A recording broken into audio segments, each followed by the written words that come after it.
વર્તમાન સ્થિતિને ધ્યાનમાં રાખીને હે પરમ કૃપાળુ પરમાત્મા શ્રી કૃષ્ણ તમને એ પણ પ્રાર્થના કરવી છે કે જે લોકો ઈમાનદારીના નાટક કરીને રાષ્ટ્રને અને રાજ્યને ગુમરાહ પોતાના સ્વાર્થ માટે કરે છે એને હે પરમ કૃપાળુ પરમાત્મા તમારી નીતિના આધારે સાચો બોધપાઠ આપજો કે સત્ય શું છે અને અસત્ય શું છે. હે પરમ કૃપાળુ પરમાત્મા પોતાના સ્વાર્થ માટે જે આખા સમૂહને ખોટા માર્ગે દોરે છે એવા લોકોને પણ સદબુદ્ધિ આપશો એવી પ્રાર્થના કરું છું. હે કૃષ્ણ પરમાત્મા, જે લોકો શક્તિની કિંમત નથી કરતા, જે લોકો જ્ઞાની હોવાના ભ્રમમાં રહીને આમ લોકોનું અહિત કરવા નીકળ્યા છે એ લોકોને ધર્મ નજર સમક્ષ રાખીને હે પરમ કૃપાળુ પરમાત્મા તમે ન્યાય કરશો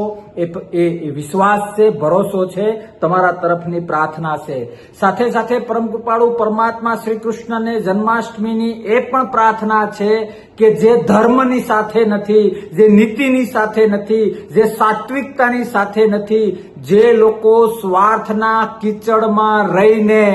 ક્યાંક ને ક્યાંક ત્યાગનું અપમાન કરે છે, જે લોકો અનીતિના કીચડમાં રહીને નીતિનું અપમાન કરે છે, જે લોકો અસત્યના કીચડમાં રહીને સત્યનું અપમાન કરે છે, જે લોકો ખુદ અધર્મ આચરીને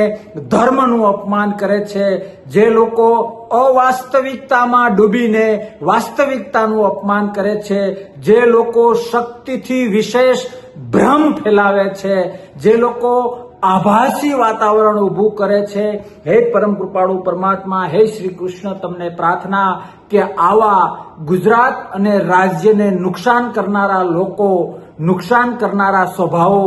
નુકસાન કરનારા વ્યક્તિઓને હે પરમ કૃપાળુ પરમાત્મા તમે તમારા જે મહાભારત વખતના સત્ય શું છે, અસત્ય શું છે અને વાસ્તવિકતા સત્ય તરફ કઈ રીતે પ્રયાણ કરે છે એ બોધપાઠ આપશો અને એ માટે ગુજરાત અને દેશનું કલ્યાણ થાય, બ્રહ્માંડનું કલ્યાણ થાય એ માટે નાનું બાળક બનીને તમારા ચરણોમાં પ્રાર્થના કરું છું. સત્ય તરફ અમારું પ્રયાણ કરાવો. હે પરમ કૃપાળુ પરમાત્મા, તમારા જે અંગૂઠામાંથી નીકળ્યું છે પછી એ સત્ય હોય, એ ત્યાગ હોય, એ વાસ્તવિકતા હોય, એ ધર્મ તરફનું પ્રયાણ હોય, એ બધું જ ક્યાંક ને ક્યાંક એ દરેકનું ચરણામૃત લેવા માટે અમે સૌ સક્ષમ બનીએ એ માટે તમારા આશીર્વાદ ઈચ્છીએ છીએ. ફરીથી સૌને જય શ્રી કૃષ્ણ, જય દ્વારકાધીશ.